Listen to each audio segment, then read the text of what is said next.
Now in 9/11 magazine, unique stories. Magnus Walker in the Martini Porsche, a victory in the nick of time at Le Mans, the only 911 on Norfolk Island, the Wetzenflieger, and the extraordinary life of Herbert Linger. My love affair with Porsche started as a 10-year-old when my father took me to the London Earls Court Motor Show.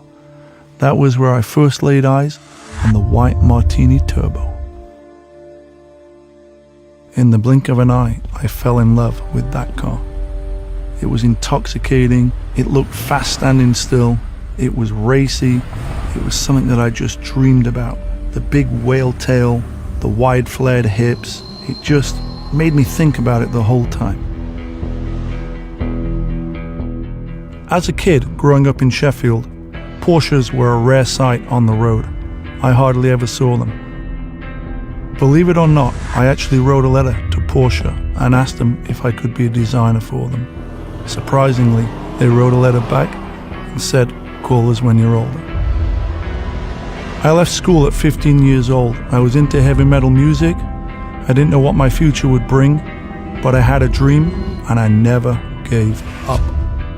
For me as a teenager growing up in Sheffield, the struggle was real.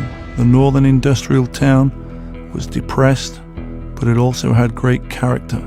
And I believe this is what made me who I am today. It made me a stronger person.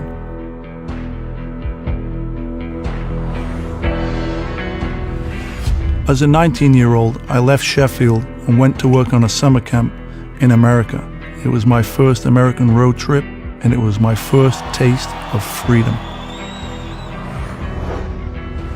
To me, the greatest thing about driving a Porsche is freedom. It covers all the senses. In a way, there's a sense of chaos and a sense of calmness, all at the same time.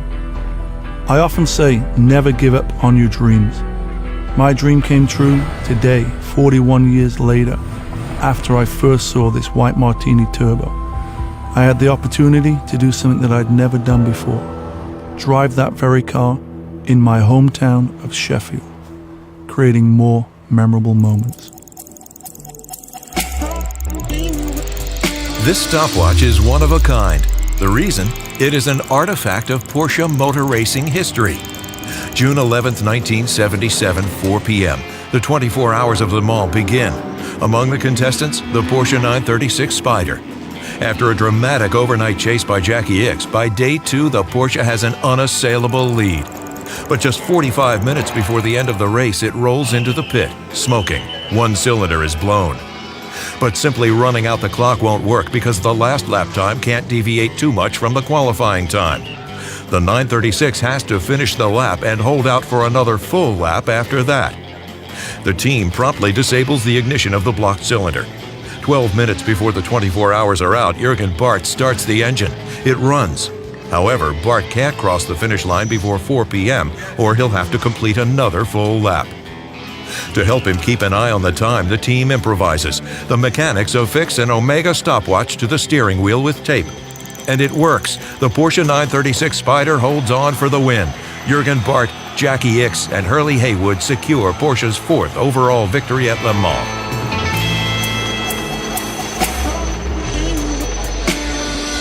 A good 1,400 kilometers east of Australia lies Norfolk Island, in the middle of the Pacific Ocean, with roughly 1,700 inhabitants and just 35 square kilometers of land.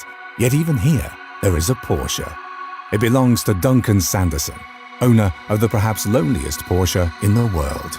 Every youngster growing up dreams of one day owning a car like a Porsche.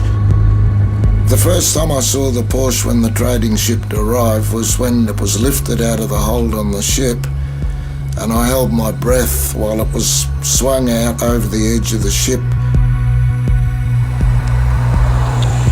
My wife and I own a jewellery shop on Norfolk Island and accumulated enough ready cash to be able to afford a Porsche. Each morning I would drive down and park the Porsche in front of the shop, and the amount of people who came in to ask whether it was my Porsche, I think it brought us more business than any other marketing ploy I could have thought of.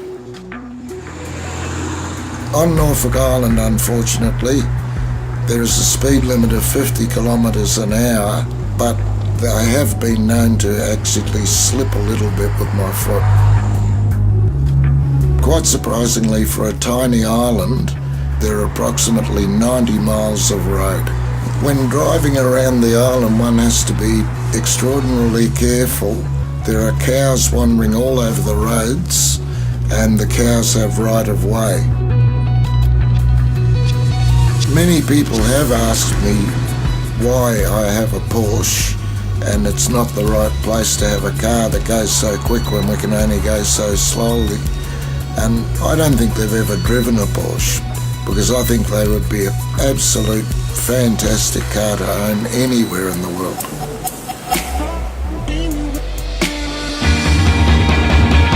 Austrian motor racing ace Otto Matte was a daredevil race car driver and entrepreneur. After a motorcycle accident in 1934, his right arm is permanently disabled. Yet Matte emerges from the ashes stronger than ever. In 1948, he's back to the racetrack, competing in the Porsche Type 64 Berlin-Rome car and the 356 Gmünd Coupe, among others. In 1952, Matte starts a curious project. The trained mechanical engineer designs a silver-colored monoposto and later equips it with a 130 horsepower Porsche Carrera engine. The car gains notoriety as the Fetzenflieger, roughly Tatterflinger. To enable quick changes of the spark plugs, the side engine compartment covers are covered by a white cloth that also functions as an air filter. Sometimes misfires ignite the fabric, leaving a trail of flaming tatters behind the car. The Fetzenflieger is as unique as its driver. The suspension comes from a Porsche. The shock absorbers, chassis, and body are homemade. The flyweight weighs in at 395 kilograms. With a 1.5-liter engine, Matte pushes the car to a top speed of 210 kilometers per hour. He drives corners by holding the steering wheel with his chest while shifting with his left hand. Matte is unhindered by his physical constraints, which is amply demonstrated by the statistics. In 1952, he enters 20 races and wins every single one.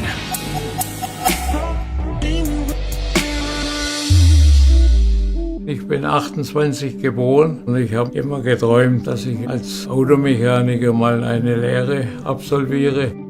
Der alte Professor Porsche, sowohl der Vater als auch der Junior, die kamen natürlich täglich in die Firma. Der ging kein einziges Mal in der Lehrwerkstatt vorbei, ohne uns persönlich zu begrüßen. Die Zeit von 1945, wie Porsche zurückkam nach Stuttgart, war ich der erste Mechaniker, der angefangen hat. Und wie dann die Frage aufkam, wer die Abnahme der neuen Fahrzeuge macht, da wurde ich ausgewählt und dann war natürlich weltweit die sportliche Tür offen. Sechster im Gesamtklassement bei der Mille Miglia in Le Mans, Tour de France damals, Sportwagenklasse gewonnen. Wurde dann kurzfristig nach Amerika verschifft, um dort den Kundendienst aufzubauen und war dann für die ganze Planung der Werkstätten in Weissach verantwortlich. Ich war dann über 2 Jahre bei fast allen Formel-1-Rennen mit dabei als Sicherheitsberater und wir haben ja in dieser Zeit unheimlich viel Unfälle gehabt bei Rennen. So kam ich eben zu dem Schluss, dass wir die ganze Streckensicherung total umkrempeln müssen. So kam die mobile Streckensicherung und ich bin plötzlich vom Landrat eingeladen worden und da wurde mir das Bundesverdienstkreuz überreicht.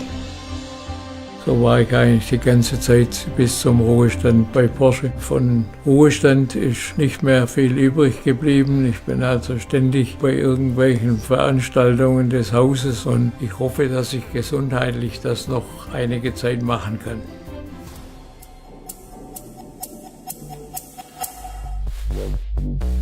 Sometimes I wish somewhere in the middle of the island they had an autobahn that I could really let it go. But as I get older, I'm getting over the desire for speed and I just love the feel of the car.